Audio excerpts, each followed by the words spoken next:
하나님의 말씀을 보도록 하겠습니다. 에베소서 5장 15절에서 21절까지 말씀입니다.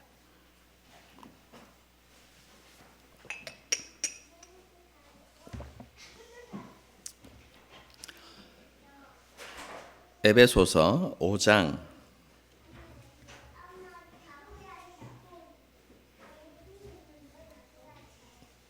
15절에서 21절까지입니다.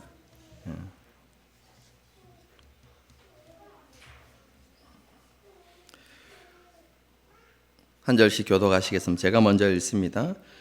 그런즉 너희가 어떻게 행할지를 자세히 주의하여 지혜 없는 자같이 하지 말고 오직 지혜 있는 자같이 하여 그러므로 어리석은 자가 되지 말고 오직 주의 뜻이 무엇인가 이해하라.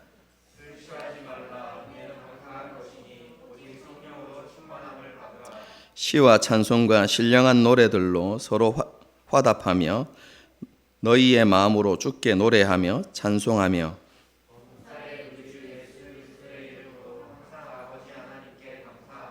함께 읽겠습니다. 그리스도를 경외함으로 피차 복종하라. 아멘. 우리는 지난 시간 한 해를 시작하면서 하나님의 사랑과 은혜를 입어서 새로운 인류가 된 우리들, 그리스도인들은 어떤 삶을 살아야 하는가, 그것에 대해서 생각해 보았습니다. 많은 것들을 말할 수 있지만 그 가운데서 하나님께서 우리를 공동체로 부르셨다는 것과 그것과 관련해서 우리가 속한 공동체에서 우리는 어떻게 살아가야 하는가, 그리고 우리는 공동체를 어떻게 세워가는가에 대해서 집중적으로 이렇게 생각해 보았습니다. 하나님께서는 구원받은 우리를 공동체로 부르셨다. 제가 이렇게 말씀을 드렸죠. 하나님의 백성이 되었고 하나님 아버지의 집에 일원이 되었습니다. 권속이 되었죠. 가족이 된 것입니다. 하나님 아버지의 자녀가 된 것이죠. 이런 신분을 얻은 우리는 할 수 있는 모든 노력을 다 기울여서 성령이 하나 되게 하신 것을 힘써 지켜야 합니다. 성령이 하나 되게 하신 것을 지키는 것, 그것이 매우 중요하고 가장 우선이 되는 일들 중에 하나라는 것을 바르게 깨닫고 이것을 위해서 마음과 열정을 모으고 그리고 할 수 있는 일에 최선을 다해야 한다라는 것을 제가 지난 시간에 말씀을 드렸습니다. 그뿐만 아니라 하나님께서 각자에게 주신 역할들이 있는데요. 그 역할들을 잘 감당할 수 있기 위해서 스스로를 준비해 나가야 한다. 그렇게 말씀드렸죠. 그래서 준비되어진 모습으로 하나님께서 세우신 그 교회, 그 공동체를 함께 아름답게 세워가야 하는 것이죠. 여러분, 그것을 위해서 교회와 성도의 지속적인 영적 성장이 필요하다. 제가 이렇게 말씀을 드렸습니다. 그리고 그 영적 성장의 목표는 어디입니까? 그리스도의 형상을 이루기까지. 쉽게 이야기하면 예수님을 온전히 닮아가는 것까지 우리가 자라가야 한다는 것이죠. 예수님을 닮아갈 때까지 지속적으로 우리는 변화되어지고 영적으로 성숙해 가야 한다라는 것을 말씀드렸습니다. 그래서 예수님에 대한 올바른 지식과 믿음을 가지고 예수님이 기뻐하시는 순종의 삶을 살아가야 하는 것이죠. 믿는 것과 아는 것이 하나가 되는, 일치가 되는 그런 삶을 살아갈 수 있어야 한다는 것에 대해서 지난 시간에 말씀드렸습니다. 그리고 우리가 이런 하나님의 뜻과 계획에 기쁨으로 동참하고 그것을 이루어드리기 위해서 순종의 삶을 살아갈 때 하나님께서 우리의 삶 가운데 실제적으로 역사해 주신다는 것을 제가 지난 시간에 강조했습니다. 하나님의 뜻과 하나님의 계획에 우리 자신들을 맞출 때에 하나님께서 우리의 좋은 아버지가 되심을 깨닫게 해주시고 누리게 해주신다는 것이죠. 전능하신 하나님의 손길이 실제로 우리의 삶들 가운데 임하게 될 것이고, 하나님께서 우리를 위해서 싸우시고 일하시고 우리를 위해서 준비하시는 그 하나님의 은혜를 누리게 된다는 것입니다. 하나님께서 이러한 은혜를 누구에게 주십니까? 전심으로 하나님을 찾는 자들, 하나님을 경외함으로 하나님을 가까이 하고 하나님께 나아가기를 기뻐하고 하나님을 경외함으로 순종하는 그런 사람들에게 하나님께서 자신의 능력을 나타내실 뿐만 아니라 하나님의 친밀하심을 보여주시는 것입니다. 2023년도에는 이런 은혜가 우리 가운데 있기를 원한다. 제가 지난 시간에 이렇게 말씀을 드렸죠. 실제로 그렇게 되어지기를 바랍니다. 사도 바울은 이런 공동체적인 삶에 대해서 교훈한 데 이어서 그리스도인은 이 세상에서 어떤 삶을 살아가야 하는가에 대한 교훈을 말씀해 줍니다. 그리스도인은 예수님 안에서 빛이 되었기 때문에 더 이상 어둠에 속한 삶을 살아가서는 안 된다라는 것을 말씀합니다. 이전에는 마귀와 죄의 권세 아래서 우리가 그의 지배를 받는 삶을 살았죠. 이전 세대의 삶을 살았다는 것입니다. 하지만 이제 우리가 예수 그리스도 안에서 빛이 되었기 때문에 빛의 자녀로서 합당한 삶을 살아가야 한다는 것이죠.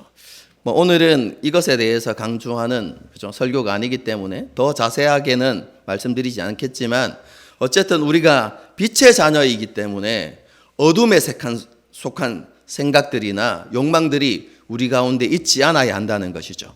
하나님께서 기뻐하시는 생각들로 우리를 채워야 하고, 그리고 하나님께서 보시기에 합당한 거룩하고 아름다운 생각들로 우리를 채워야 하는 것이죠.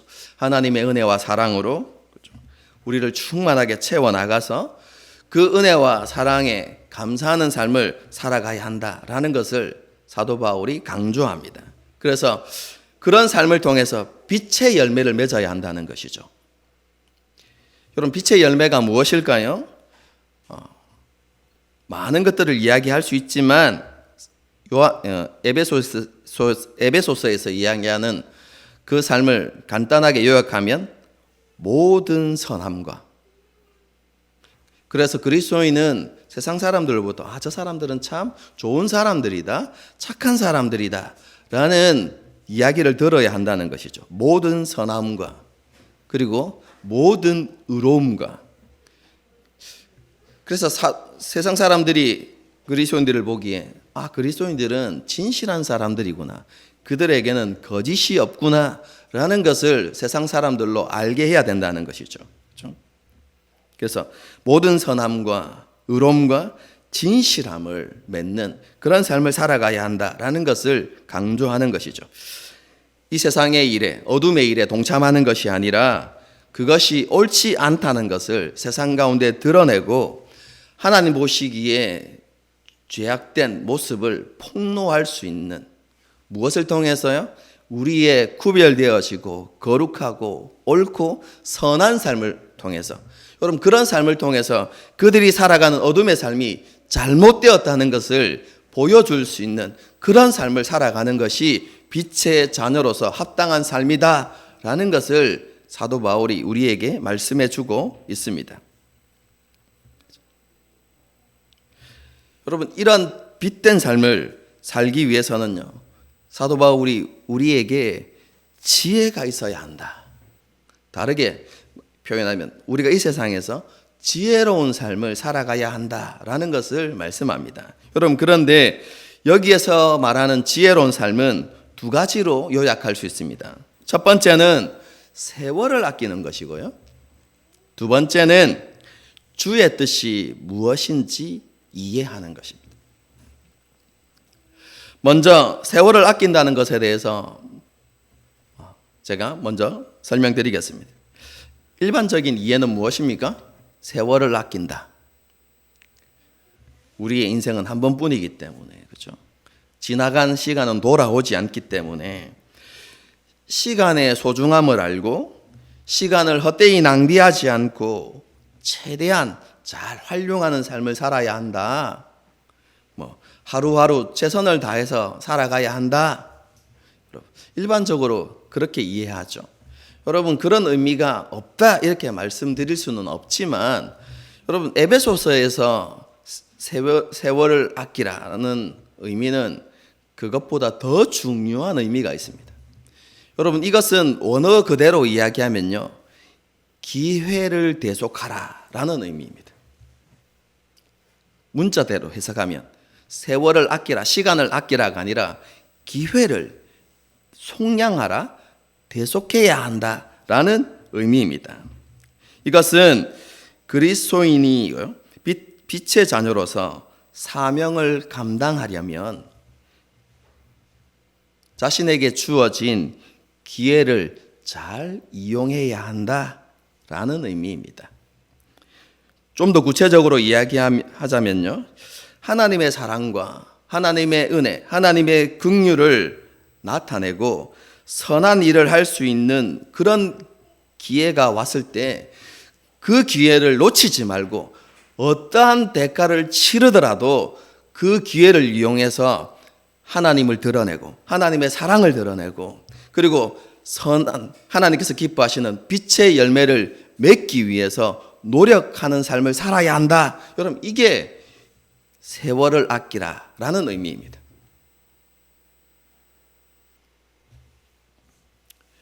여러분, 왜 우리가 세월을 아끼며 살아가야 합니까? 때가 악하기 때문에 그렇습니다. 그렇죠?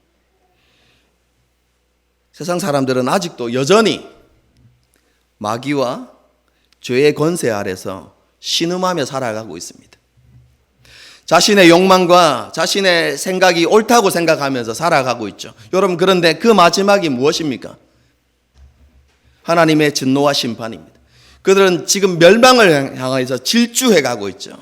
여러분, 그런데 그 멸망에서 돌이킬 수 있는 기회는 그들이 이 땅을 살아갈 때뿐입니다.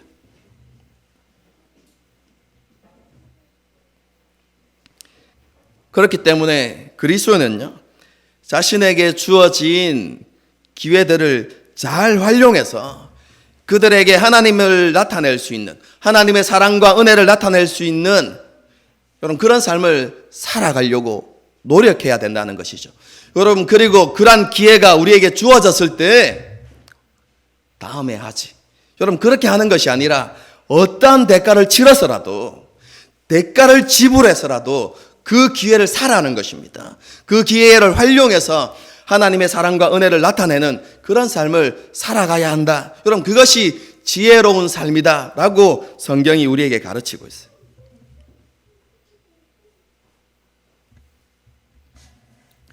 그럼 또 다른 의미는요, 주님의 뜻을 이해하고, 그렇죠?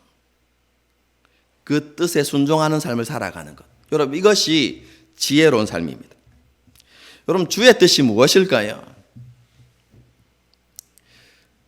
제가 에베소서 강의할 때 여러분에게 말씀을 드렸어요. 에베소서에서 말씀하는 주님의 뜻, 하나님의 뜻은, 그렇죠? 예수 그리스도 안에서 만물이 통일되는 것입니다. 어려운 표현이죠. 에베소가 이야기하는 하나님의 뜻입니다. 여러분, 이걸 쉽게 풀어서 말씀드리면, 그렇죠? 오늘 주일학교에서 했던 내용인데요. 하나님께서 처음 온 세상을 창조하셨을 때, 타락하기 이전에, 여러분, 이 세상은 하나님께서 보시기에 심히 좋았던 모습이었죠. 여러분, 그런데 하나님께서는 그때의 모습을 예수 그리스도를 통해서 회복하고 완성하기를 원하신다는 겁니다. 여러분, 그게 주님의 뜻이라는 거예요. 하나님의 뜻이라는 것이죠. 여러분, 그런데 그 하나님의 뜻을 위해서 저와 여러분이 부르심을 받았다는 것을 이해하는 것. 여러분, 그런데 단순히 이것은 지적으로 머리로 이해하는 것을 이야기하는 것이 아닙니다. 깊은 통찰력을 가지고요. 주님의 뜻이 무엇인지 깊이 이해하고 그리고 그 뜻의 중요성을 깨닫고 그리고 그 뜻을 위해서 내가 정말로 부르심을 받은 존재구나라는 것을 여러분 인식하고 그것을 위해서 노력하는 삶을 살아가는 것, 여러분 이게 주의 뜻을 이해하는 삶입니다. 여러분 그게 지혜로운 삶이다라고 이야기하죠. 주님의 뜻이 무엇인지 이해하고 주님의 뜻을 이룰 수 있는 기회가 우리에게 주어졌을 때 어떠한 대가를 치러서라도 그 기회를 잘 활용해서 하나님의 나라를 드러내고 하나님의 은혜와 사랑을 드러내며 살아가는 삶이 여러분 지혜로운 삶, 빛의 자녀로서의 합당한 삶이다라는 것을 우리에게 말씀해 주고 있습니다.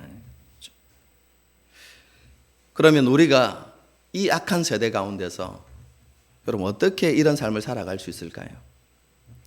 오늘 본문을 보게 되어지면 그 원리를 굉장히 단순하게 설명하고 있습니다. 18절 말씀을 보겠습니다. 술 취하지 말라. 이는 방탕한 것이니 오직 성령으로 충만함을 받아라. 여러분 이것이 우리가 빛의 자녀로서 살아갈 수 있는 비결입니다. 좀 술 취하지 말라. 그렇죠? 이 성경 구절을 오해하는 사람들도 많고 악용하는 사람들도 많죠. 그렇죠? 술을 즐기면서 성경에 보면 술 취하지 말라고 되어 있지 마시지 말라고 되어 있지는 않은데요. 그거 이렇게 이용하는 이용하기도 하는 성경 구절인데요. 여러분 이것은 이 말씀을 제대로 이해하지 못하기 때문에 그렇습니다.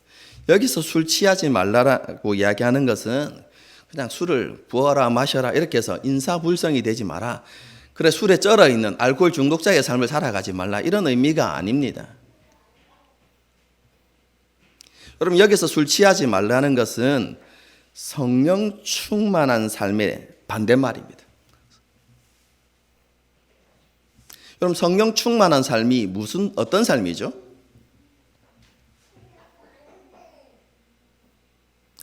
성령님께 온전히 사로잡힌 바 되어서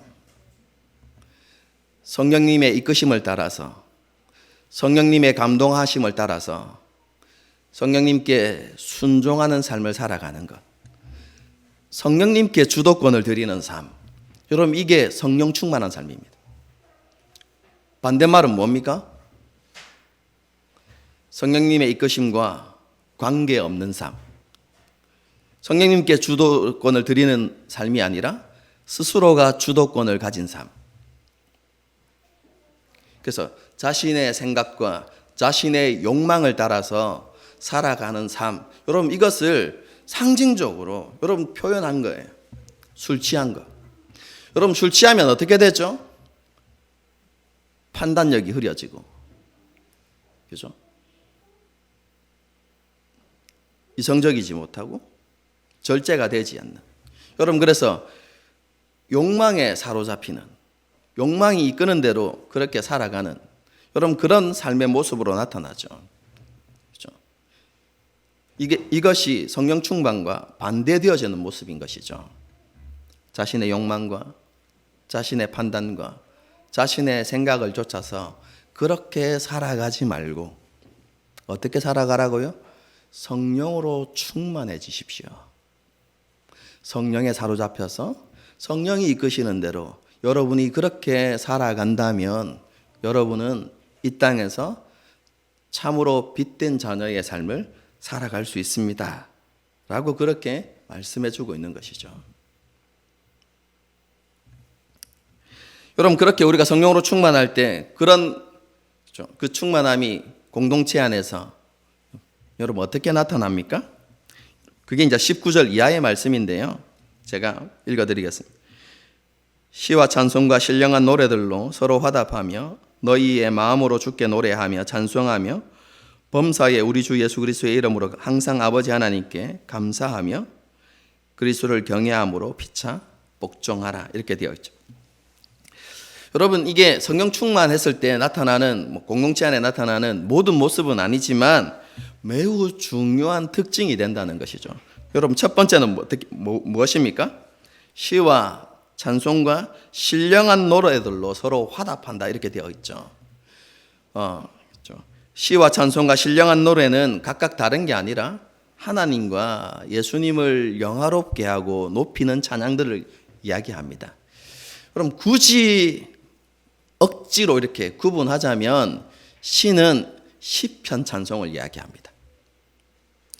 찬송은 무엇이냐면 하나님께서 우리에게 베푸신 구원을 노래하는 것을 이야기합니다. 신령한 노래는 무엇이냐면요, 여러분 요한계시록과 관련되어져 있는데요, 예수님을 통해서 이루어진 그 승리를 노래하는 것을 이야기합니다. 이렇게 물론 이렇게 세밀하게 구분하자면 이렇게 구분할 수 있지만 여러분 구분할 필요가 없습니다. 그냥 그죠? 성령으로 충만하게 되어지면 하나님의 높고 위대하심과 예수 그리스도를 통해서 주어진 그 하나님의 은혜와 승리, 그죠? 그래서 하나님과 예수님을 높이고 영화롭게 하는 그러한 일들이 일어나는데요, 그죠? 단순히 한 사람이, 그죠? 성도 한 사람이 그렇게 하나님을 찬양하는 그런 공동체가 된다. 그것뿐만 아니라 그 찬양을 통해서, 그죠? 서로 화답하게 된다 이렇게 되어 있죠. 여러분, 우리가 생각하는 화답은 뭡니까? 성익이가 한번 부르면 옆에서, 그죠? 영환이가 한번 부르고 이렇게, 그죠? 그리고 나면 은지가 또 부르고 이렇게 서로 이렇게 번갈아 가면서 부른다, 화답한다. 우리말은 이런 의미이지만 여러분 성경에서 이렇게 화답한다는 의미는 그런 의미가 아니라요, 초대교회에서 교회 안에 있었던 모습인데 찬양을 통해서 서로를 도전하고 서로를 격려하고 그리고 찬양을 통해서 하나님에 대한 신앙을 서로 권면하고 가르치는 모습을 그렇게 표현한 것입니다. 여러분, 오늘날 CCM이나 이런 것들은, 그죠? 그냥 자기들이 원하는 가사 제목을 가지고 내용을 가지고 CCM을 만든 경우도 많지만, 여러분 초대교회의 대부분의 여러분 찬송은요 시편 찬송이고, 그리고 하나님께서 베푸신 은혜와 사랑, 특별히 하나님께서 베푸신 예수 그리스도를 통해서 베풀어 주신 그 구원을 노래하는 것들이 대부분이었거든요. 여러분, 그래서 그 찬송 안에는 신앙 고백이 담겨 있고요, 우리의 삶의 고백, 이런 것들, 하나님은 어떤 분이신지, 하나님께서 어떤 일들을 행하셨는지, 우리가 그 하나님 앞에서 어떻게 반응해야 되는지, 이런 것들이 담겨져 있는 노래들이죠. 여러분, 그렇게 그런 시편, 그런 시와 찬송을 통해서 성도들에게 다시 한번 믿음을 돌아보게 하고 신앙 고백을 다시 한번 일깨우고 서로 권면하는 그런 역할들을 했던 것이죠. 여러분, 그래서 서로 그렇게 권면하고 위로하고 도전하면서 함께 세워져 가는 모습을 이렇게 표현한 거예요.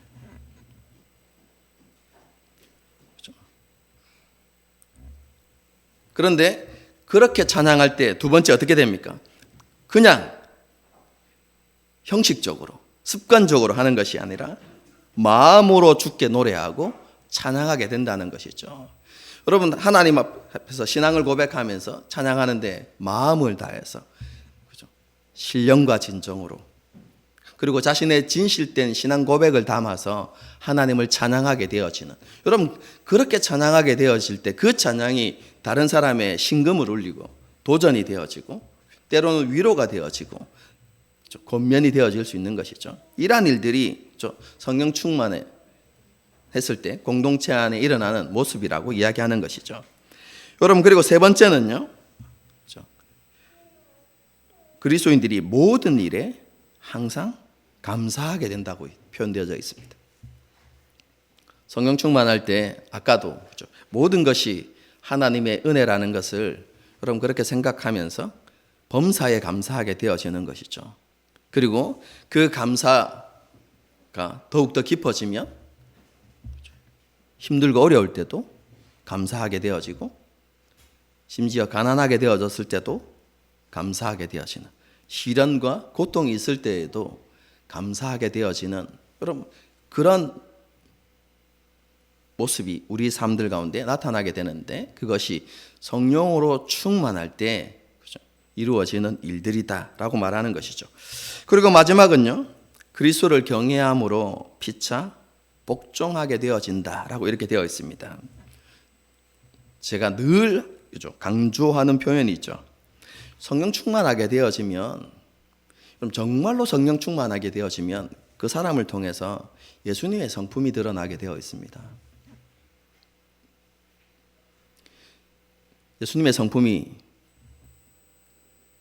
어떻습니까? 나는 온유하고 겸손하니 이렇게 되어 있죠. 여러분, 그래서 그 사람이 정말로 성령 충만한 사람인가 아닌가, 여러분 그것을 증명하는 것은, 그렇죠, 그의 성품이 정말로 예수님을 닮아가는가, 그렇죠? 그것을 보면 됩니다. 그리고 진정으로 성령 충만한 사람들은 즐겨 서로 복종해요. 여러분, 다른 사람을 주장하는 사람들이 아니라 서로에게 기꺼이 복종하는, 그래서 사랑으로 종로로 하기를 기뻐하는 모습. 여러분, 이것이 정말로 성령으로 충만한 가장 분명한 증거라고 여러분 이야기할 수 있는 것이죠. 여러분, 그렇게 해서 성령 충만할 때 서로를 위로하고 권면하고 서로를 섬김을 통해서 공동체가 세워져 가는 것이죠.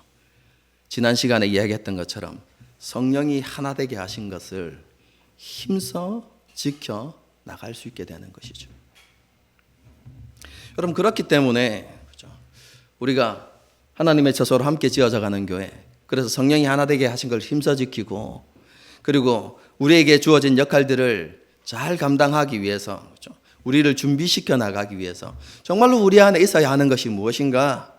여러분, 그것은 바로 성령으로 충만함을 받는 것입니다. 그래서 우리는 성령 충만의 중요성을 다시 한번 인식해야 되는 것이죠. 그리스도인은요, 성령을 통해서 진리를 깨닫게 되어지고 경험하게 됩니다.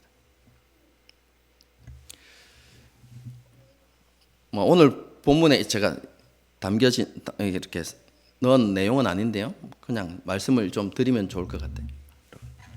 그럼 우리 그리스도인의 믿음이라고 이야기할 때 우리가 어떤 믿음을 가져야 되는지에 대해서 정확하고 여러분 최종적인 그림을 여러분 그리고 있는 사람들이 참 많이 없는 것 같습니다. 우리가 예수님을 믿는다, 하나님을 믿는다라고 이야기할 때 여러분 대부분이 가지고 있는 생각들은 이렇습니다. 성경이 하나님의 말씀인 것을 알고, 그래서 말씀하고 있는 내용을 우리가 이해하고, 그 말씀 가운데서 예수님의 죽으심과 부활, 그리고 예수님의 주되심, 우리가 그것을 깨닫고 믿게 되어지면 우리가 하나님의 자녀가 되어지고, 그리고 우리는 세상 가운데서 하나님의 자녀다운 삶을 살아야 한다. 여기까지는 여러분 대부분 다 믿음에 대해서 가지고 있는 생각들입니다. 그렇지 않습니까? 여러분, 그런데요, 정말로 우리가 여러분 가져야 하는, 우리에게 있어야 하는 최종적인 믿음의 모습은 여러분 그것을 뛰어넘는 것입니다. 단순히 말씀을 이해하고 말씀을 믿는 그 믿음을 뛰어넘어서 정말로 살아계신 하나님을 믿는 것, 여러분 이게 우리에게 있어야 되는 참된 모습입니다. 여러분, 하나님은 말씀보다 크신 분이십니다. 여러분, 우리가 이것을 이해하는 거 너무 중요합니다.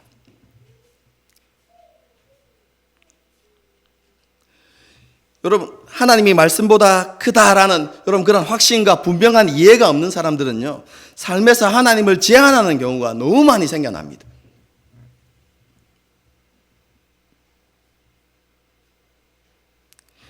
여러분, 성경은 하나님을 가리키는 것입니다. 하나님을 가르치고 하나님을 가리키는 것이죠. 그래서 성경을 통해서 우리는 하나님을 알게 되어지고 하나님을 믿게 되어지는데요. 그런데 그 하나님을 향한 믿음은 어디에서 자라게 되는가? 삶을 통해서입니다.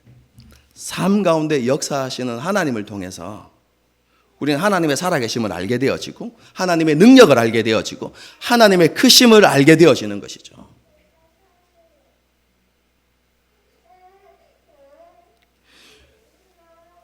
그래서 우리의 믿음은 그렇죠?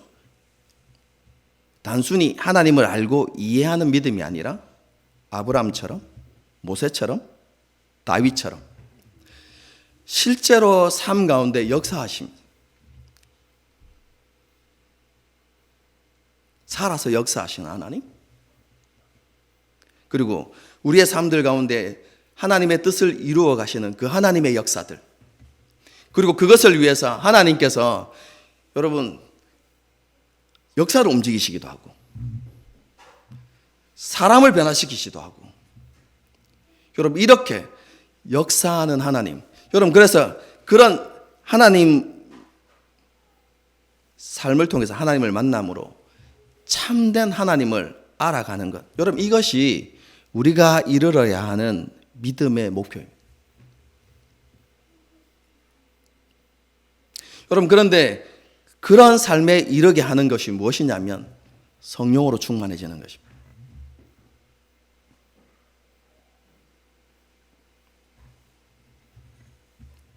그럼 성령을 통해서 우리는 예수님을 알게 되고 그리고 예수님을 닮아가게 되죠.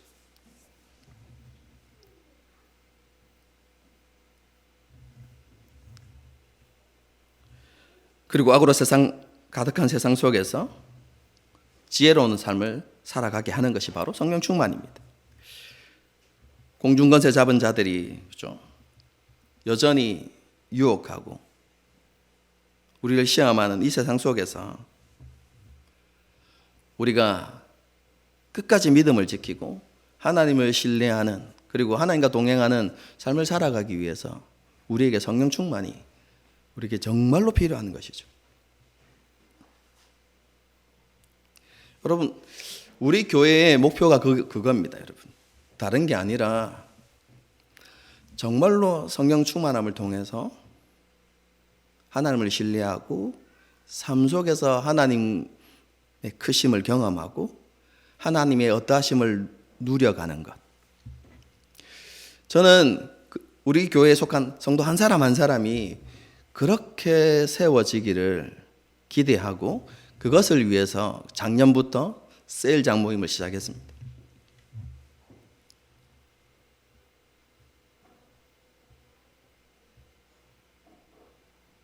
그리고 셀장부터 그러한 삶을 제가 계속해서 반복해서 이야기하고 강조하고 그렇게 하고 있어요.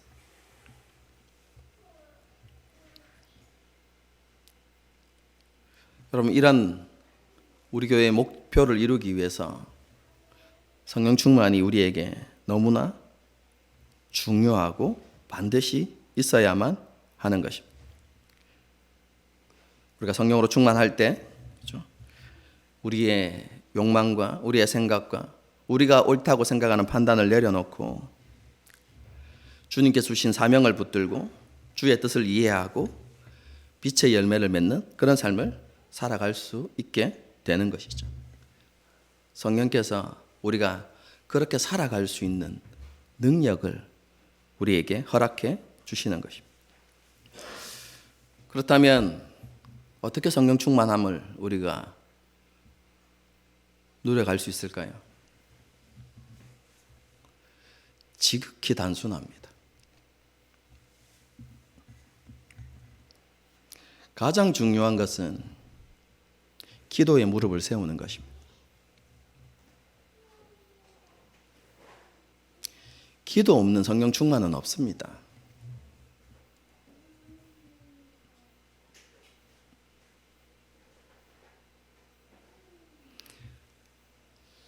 함께 모여서 기도하는 것, 그것뿐만 아니라 개인적으로 하나님과 만나는 골방을 만드는 것,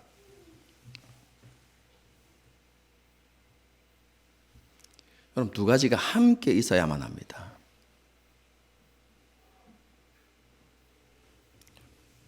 올 한 해 우리 안에 기도의 무릎들이 세워지기를 바랍니다.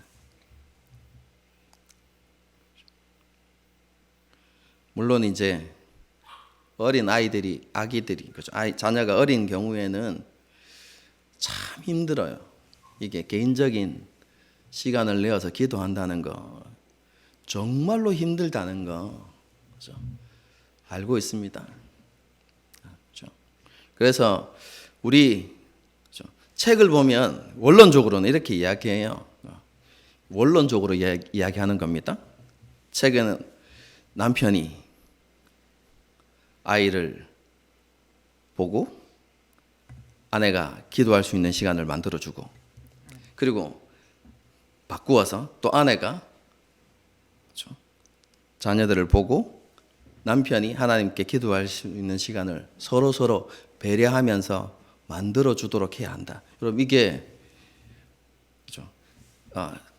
경건 훈련, 제자 훈련 뭐 이런 거 할 때마다 원론적으로 가르치는 방법입니다.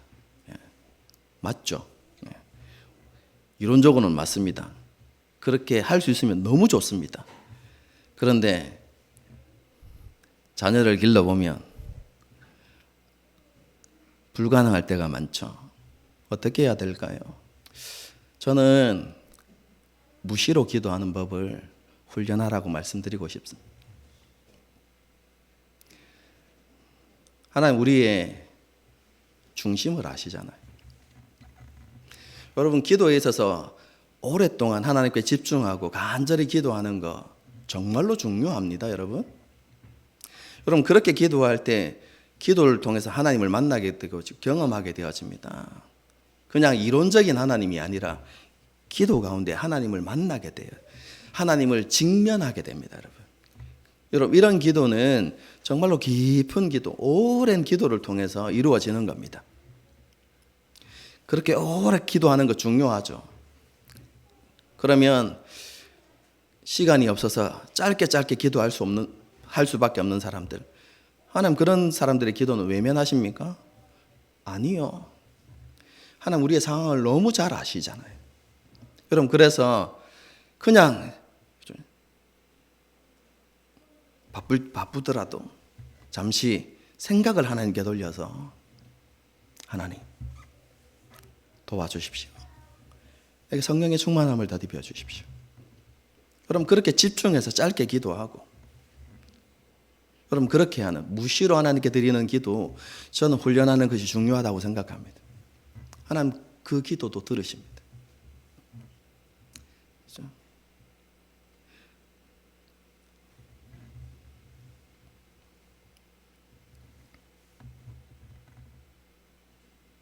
하나님 앞에서요, 시간이 되는 분들은 골방의 기도를, 골방을 만들어서 하나님과 깊은 기도의 시간들을 가지려고 노력하시고, 그렇지 않는 분들은 무시로 하나님 앞에 기도하려고, 그래서 우리의 마음과 생각이 주님을 향할 수 있도록 그렇게 여러분 올 한 해 노력했으면 좋겠어요. 두 번째로는요, 우리가 말씀으로 충만할 때 그럼 성령의 충만함을 우리가 누려갈 수 있습니다.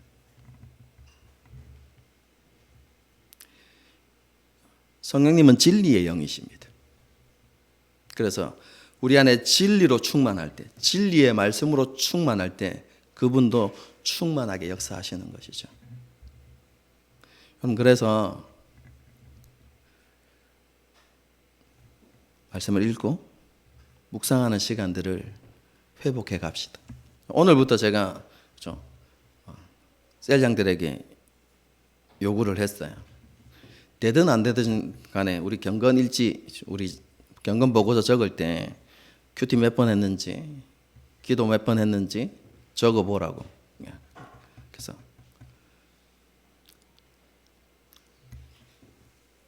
0번이라도 계속 적도록 이렇게 했으면 좋겠어요.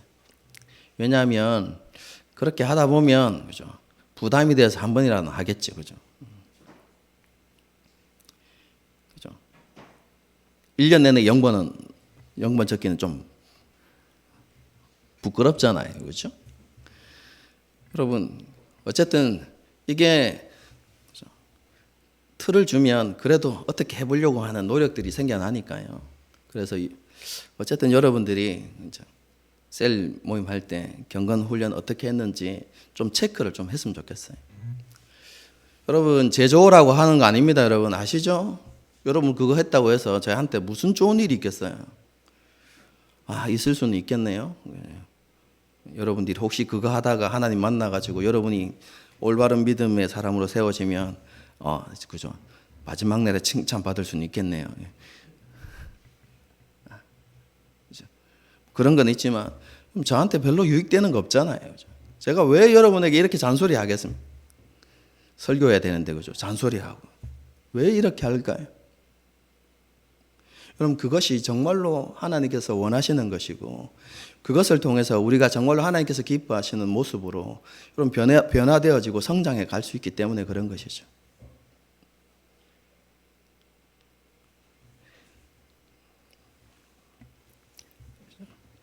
하나님 앞에서 예배를 사모하고 큐티와 말씀 읽기를 조금씩 실천해 가는 그런 우리들이 되었으면 좋겠습니다. 그리고 세 번째는요, 성령님을 근심하게 하거나 슬프게 하지 말아야만 합니다. 성령님이 언제 근심하고 슬퍼하실까요? 여러분, 지극히 단순하죠. 하나님께서 기뻐하시지 않는 일을 행할 때, 불순종,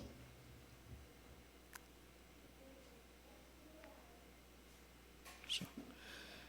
여러분 그렇게 할 때 여러분 성령이 소멸되어지는 것입니다.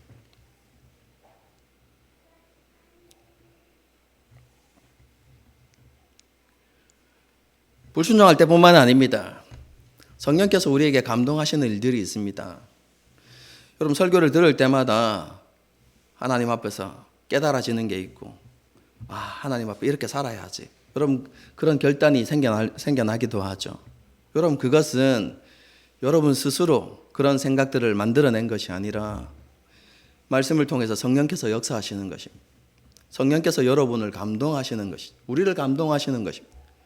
여러분 그렇게 하나님께서 성령을 통해서 우리를 감동하실 때 여러분 그 성령의 감동에 순종하는 것, 여러분 그것이 지극히 작은 일이라 할지라도 여러분 그것을 멸시치 않고 하나님께서 내게 주신 말씀이라고 생각하고 여러분 그것에 최선을 다해서 순종하는 삶을 살아가려고 할 때 여러분 성령이 소멸되지 않는 것입니다.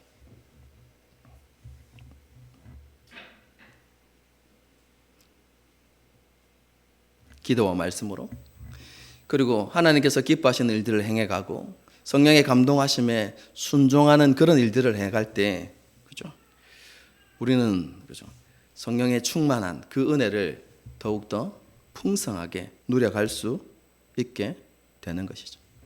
여러분 이런 것들을 통해서요 우리 개개인이 하나님 앞에서 준비되어지고 하나님께서 우리 각자에게 주신 그 사명, 그 역할을 잘 감당할 수 있는 사람으로 그렇게 준비되어지고 그리고 그렇게 준비되어서 우리 공동체를 하나님께서 기뻐하시는 공동체로 세워가는 것, 성령이 하나 되게 하신 것을 힘써 지켜가는 그런 공동체를 세워가는 것, 여러분 이러한 일들이 우리에게 이루어지는 한 해가 될 수 있기를 바랍니다.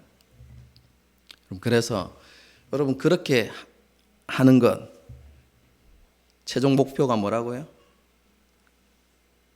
실제로 우리의 삶 가운데서 하나님을 믿고 하나님을 경험하고 하나님을 누리고 하나님과 동행하는 삶을 통해서 정말로 우리를 통해서 하나님이 살아계시다는 것을 그리고 하나님의 영광을 하나님의 은혜를 하나님의 사랑을 세상 가운데 보여주어서 여전히 어둠 가운데 있는 그들을 하나님께로 이끄는 그 일들을 위해서 여러분 그렇게 되기 위해서 그렇죠? 우리가 함께 마음을 모으고 열정을 모으고 뜻을 세워서 그렇게 나갈 수 있는 그런 저와 여러분이 될 수 있기를 주님의 이름으로 축복합니다. 함께 찬양하고 기도하는 시간을 갖도록 하겠습니다. 우리를 사용하소서 라는 찬양인데요.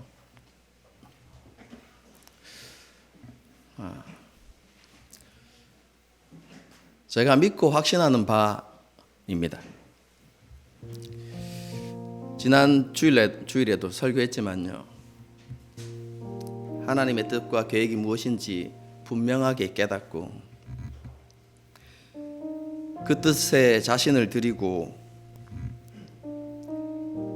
그리고 그 뜻과 계획을 이루기 위해서 순종하는 삶을 살아가면 하나님이 우리를 위하시는 삶을 경험하게 될 것입니다. 성경이 분명히 약속하고 있어요. 우리의 몸이 하나님을 위하면 하나님은 우리의 몸을 위하신다고요.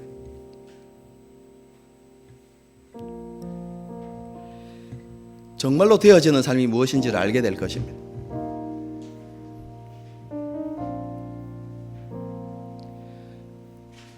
우리 앞에 있는 장벽들이 무너지는 것을 보게 될 것입니다.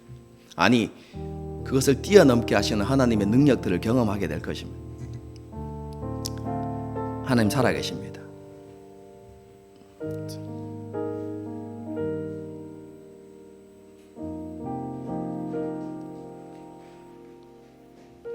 우리가 그것을 좀 생각하면서요, 하나님, 그것이 우리에게 소원이 되게 해주십시오.